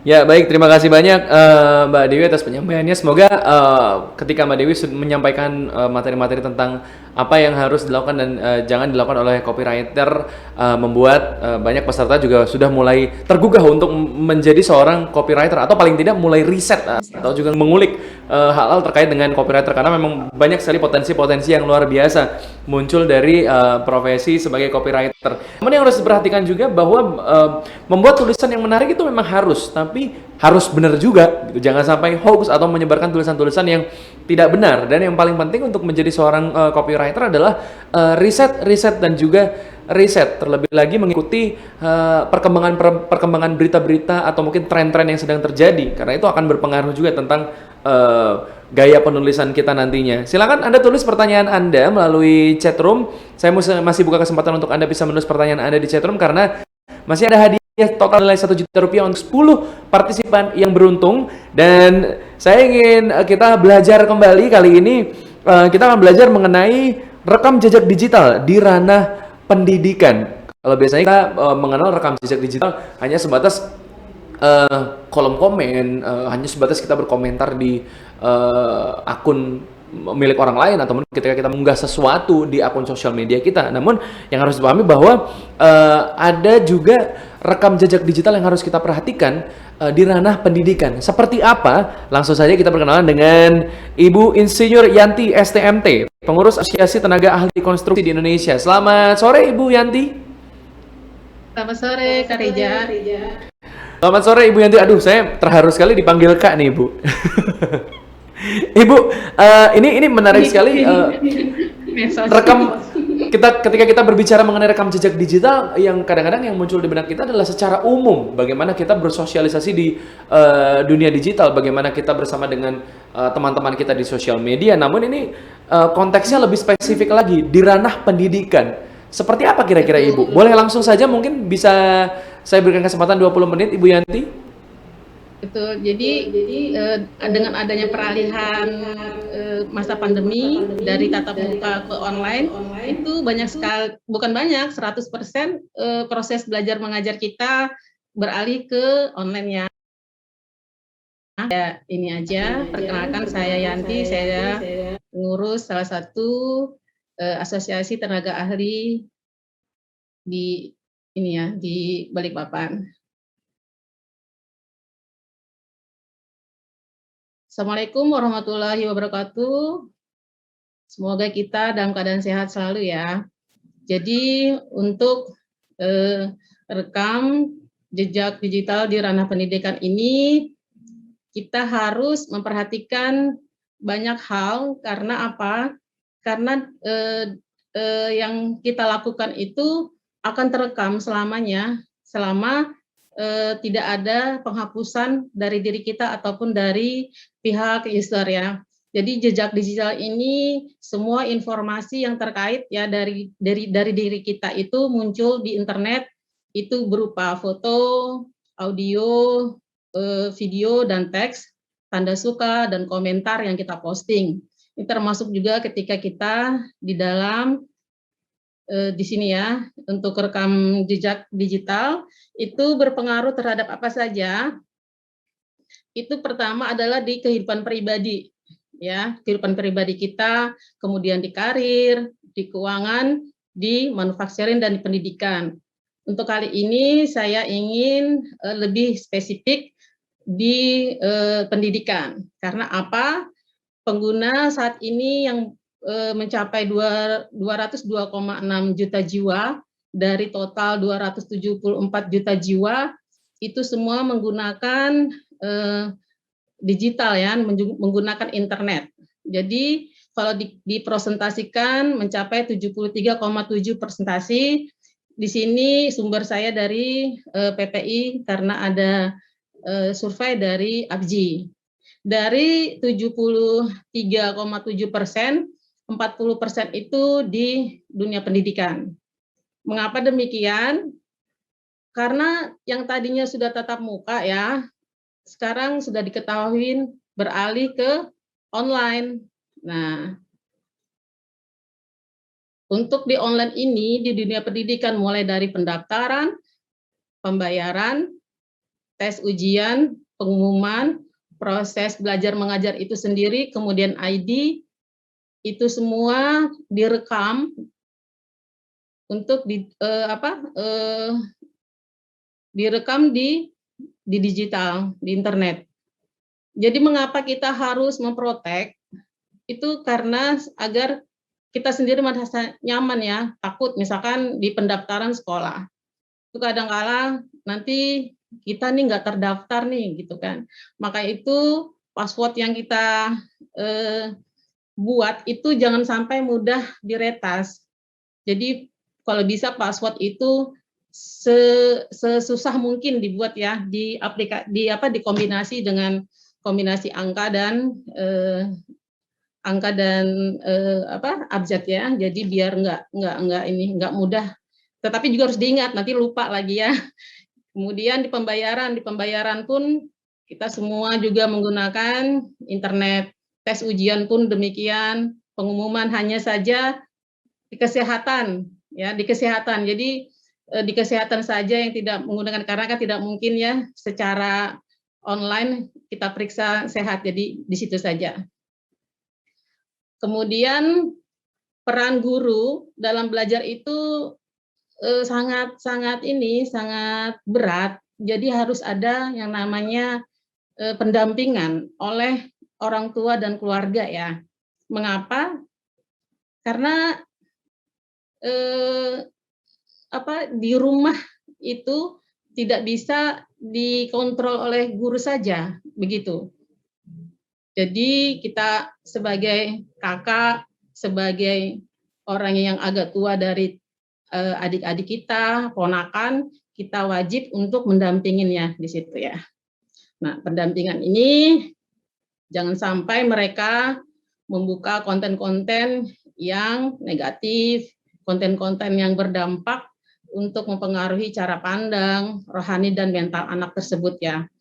Jadi kita, teman-teman sekalian yang mempunyai ponakan, terus yang mempunyai adik-adik kecil, itu didampingin benar-benar. Nah, gitu. Kemudian itu kita ajarkan untuk safety digital tadi, dari password, kemudian bijak di dalam bersosmed, mereka pasti juga pengen tahu kan setelah belajar, kemudian melihat sosmed, itu kita ajarkan untuk bijak dan santun di dalam berkomentar.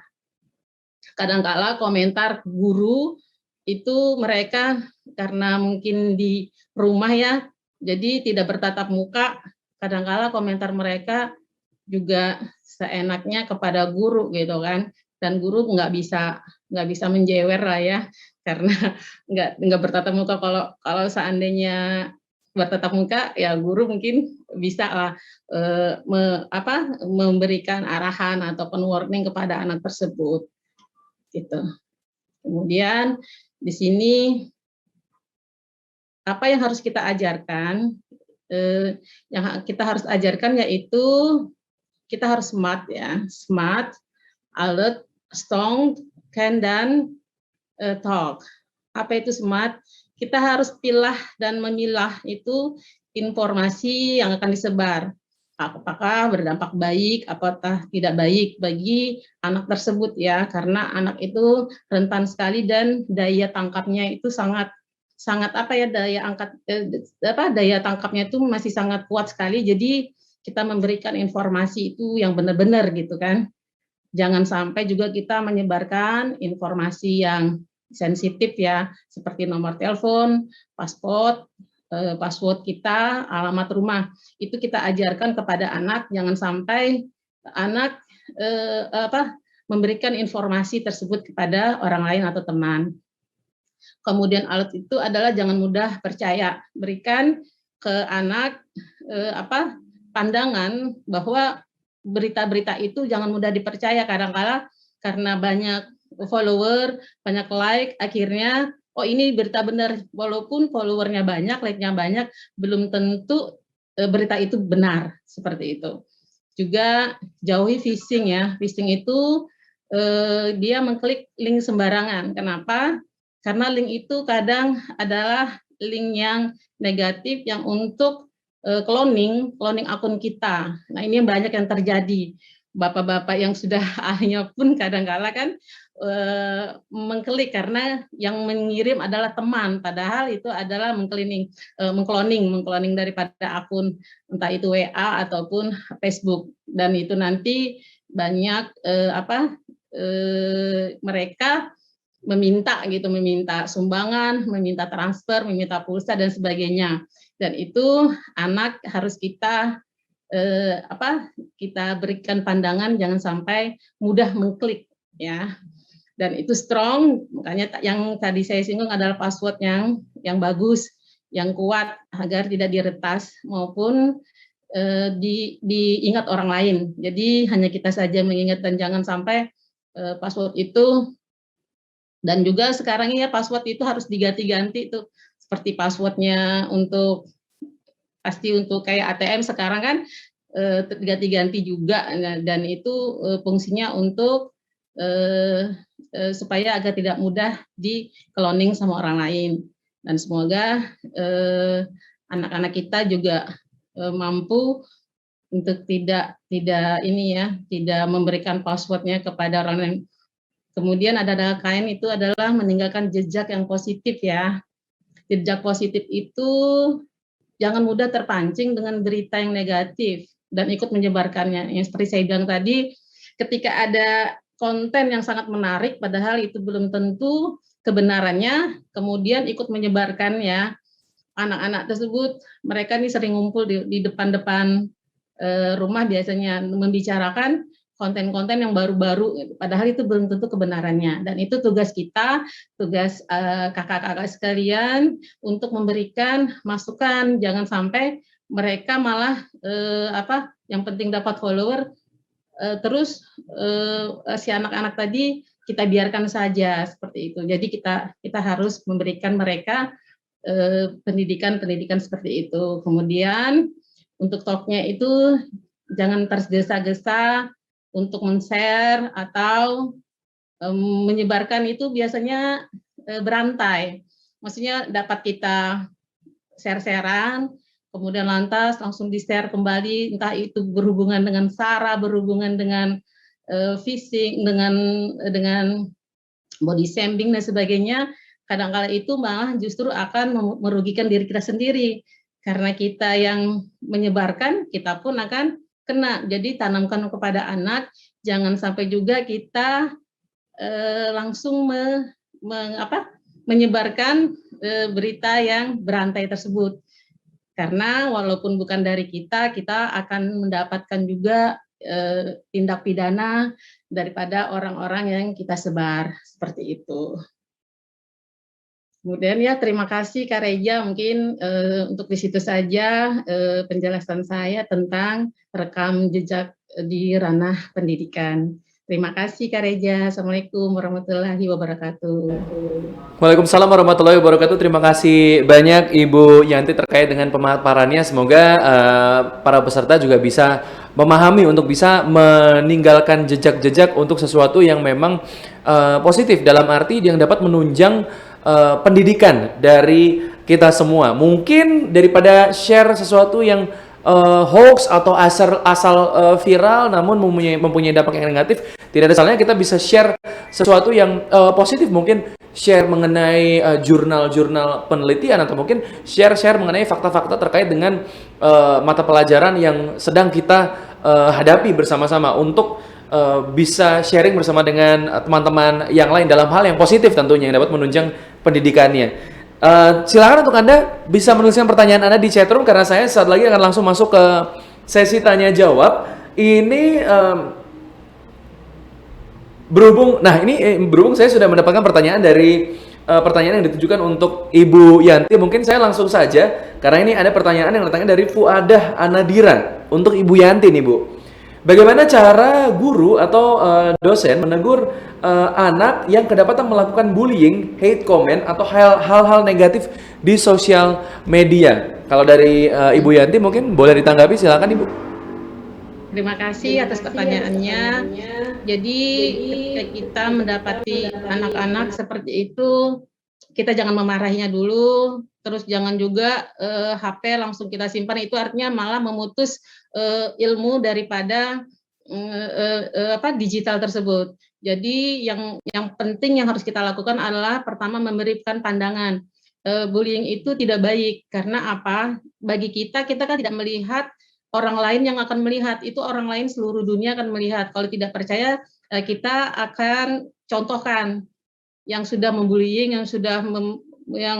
yang kita bullying kan dia merasa tidak nyaman, kemudian melaporkan dengan tindak pencemaran atau tindak perbuatan yang tidak nyaman, itu akan berakibat ke ranah hukum.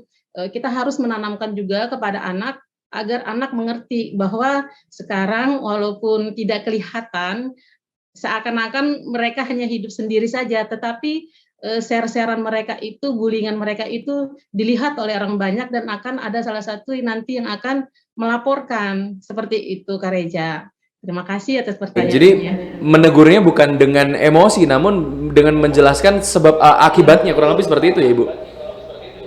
Ya baik, terima kasih banyak Ibu Yanti. Selanjutnya ini ada pertanyaan yang masih berbicara mengenai rekam jejak, namun ini ditujukan untuk Mas Tesar.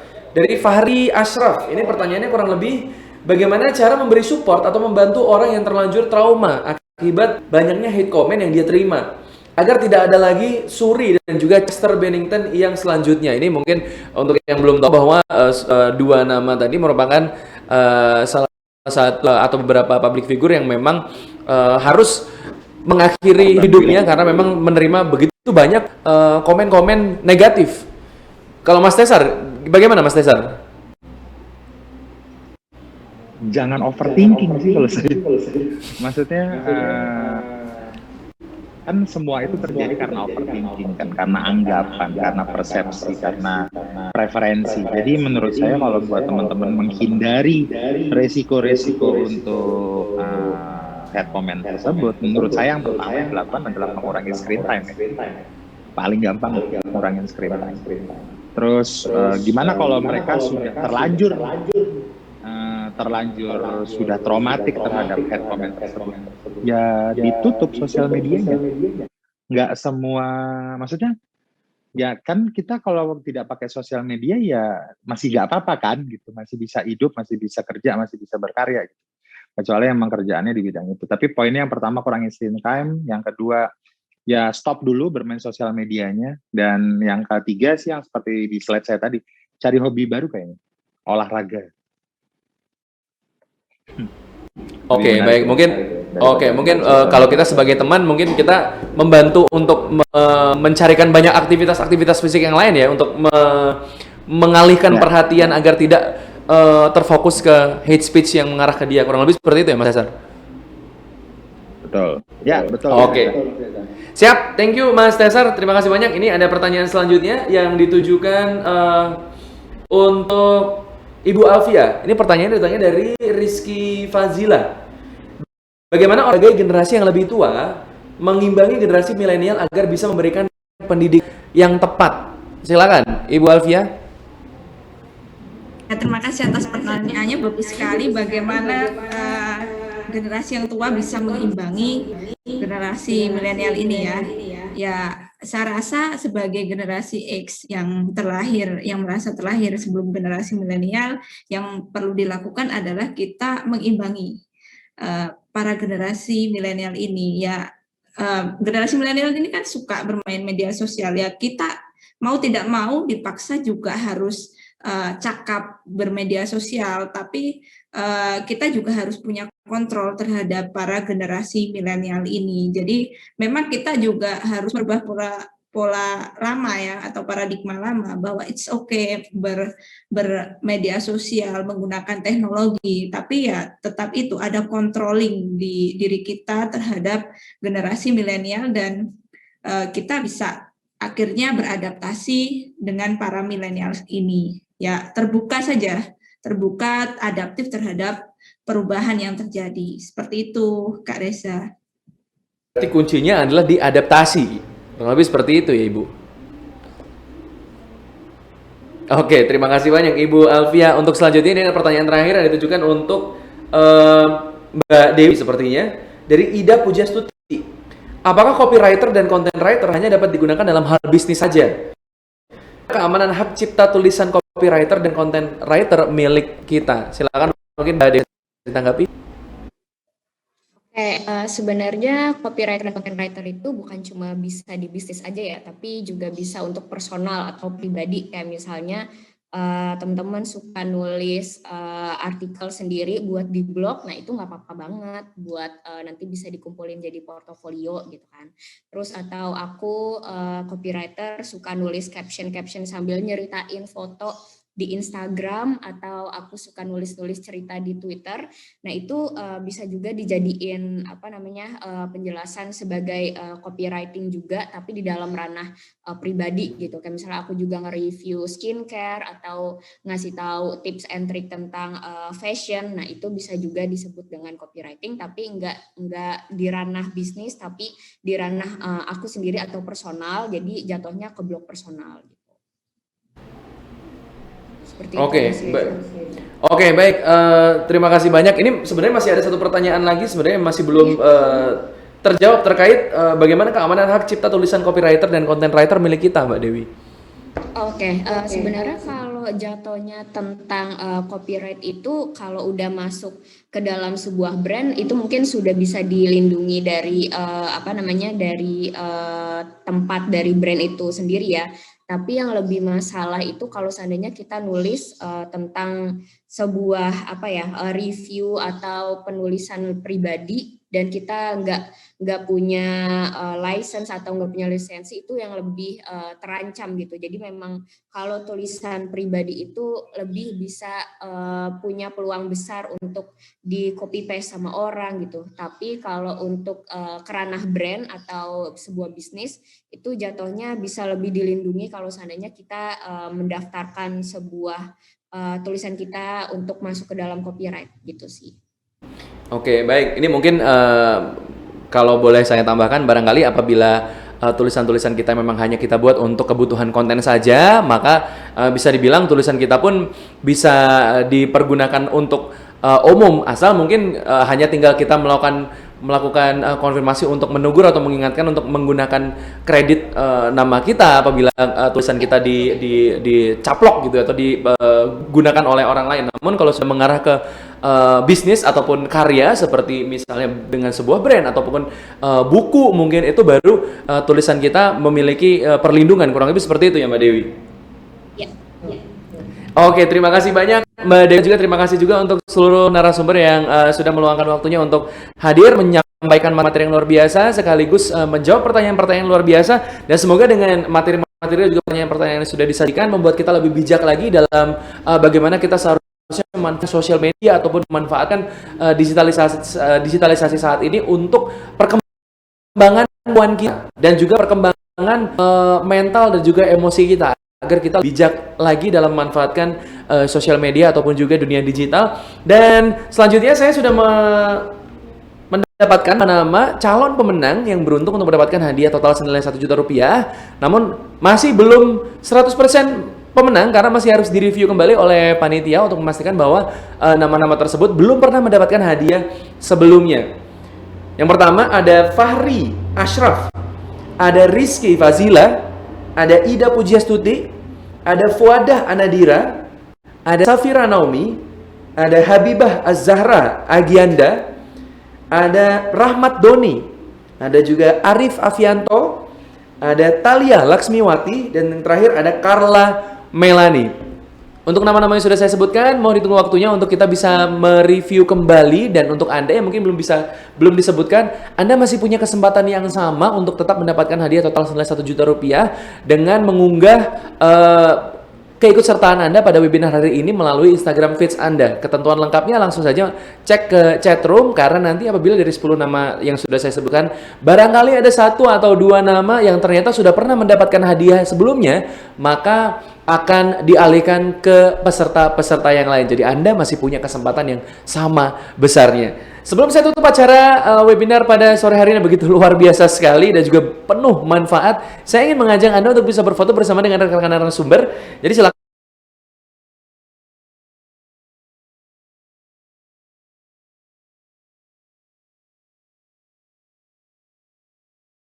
Anda sudah bisa mengisi daftar hadir sekaligus mengerjakan pretest dan juga post-testnya untuk Anda bisa mendapatkan e-certificate karena link sudah dikirimkan oleh panitia ke chatroom. Bagaimana? Sudah bisa untuk kita berfoto bersama?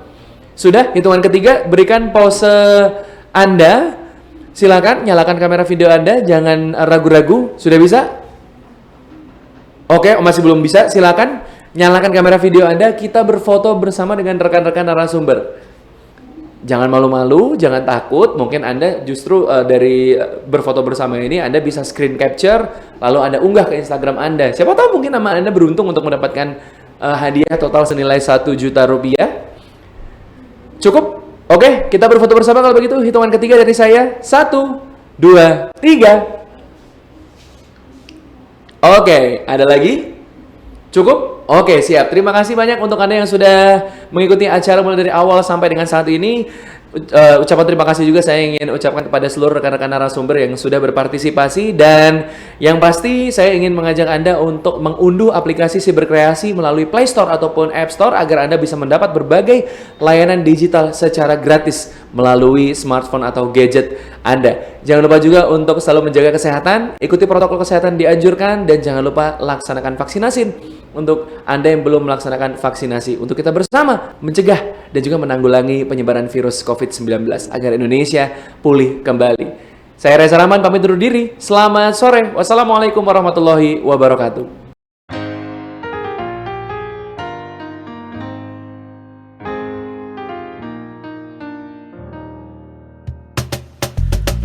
Tolong aku melolong, baca sosmed bikin aku bengong. Banyak berita isinya bohong, bikin orang jadi saling menggonggong. Seperti ada niat sebar kebencian, tanpa peduli akan ada kerugian. Seperti dapat munculnya permusuhan karena tertipu jadi curigaan.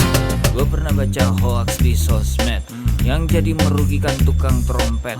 Katanya trompet bisa bikin kanker, trompet sih cuma bisa bikin bibir doer. Sylvester Stallone dibilang mati, Brad Pitt juga dibilang mati, Mr. Bean, Jackie Chan juga dibilang mati. Seneng banget doain orang mati. Harusnya ada etikanya bermain sosial media. Tak bisa asal mengirim tanpa dipikirin, bisa fatal akibatnya.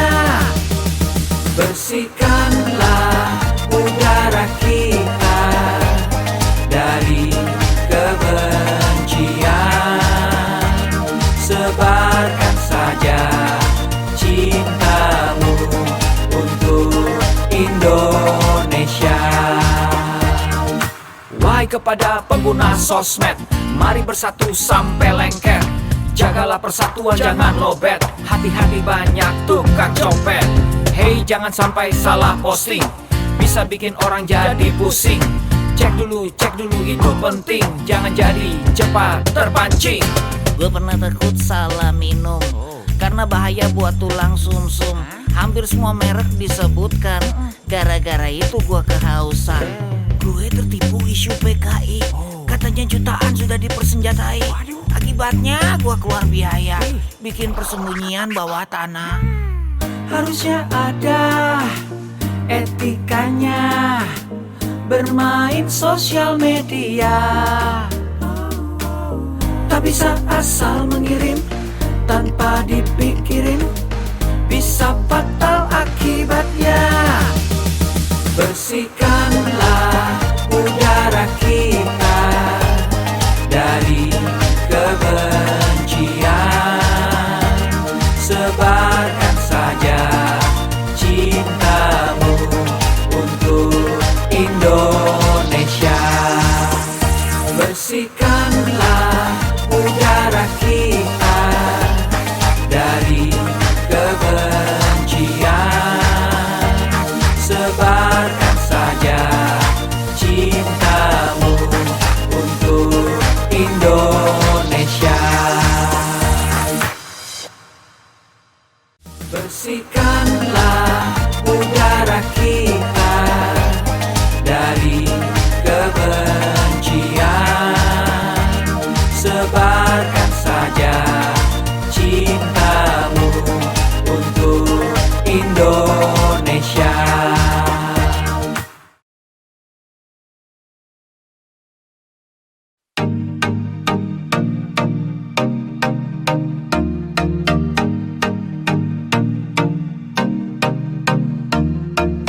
Cek dulu, cek dulu.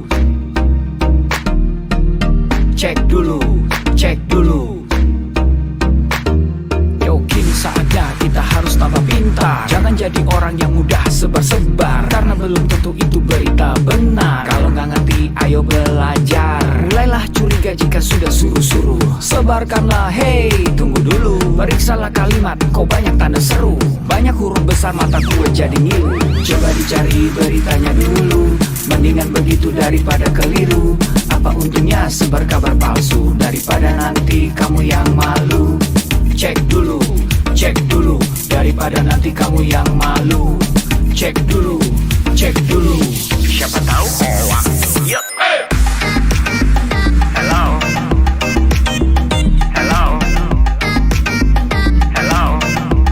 Siapa tahu hoax.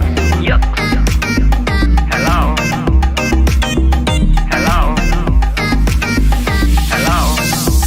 Siapa tahu hoax. Hoax itu konten yang negatif, tujuannya itu ya provokatif. Paling cocok buat orang yang sensitif. Kalau ke gue ya gak efektif, tapi semua suka yang positif. Misalnya video yang inspiratif, meme yang lucu, itu juga sip. Positif, kreatif, dan produktif. Coba dicari beritanya dulu. Mendingan begitu daripada keliru. Apa untungnya sebar kabar palsu, daripada nanti kamu yang malu. Cek dulu, daripada nanti kamu yang malu. Cek dulu, siapa tahu hoax.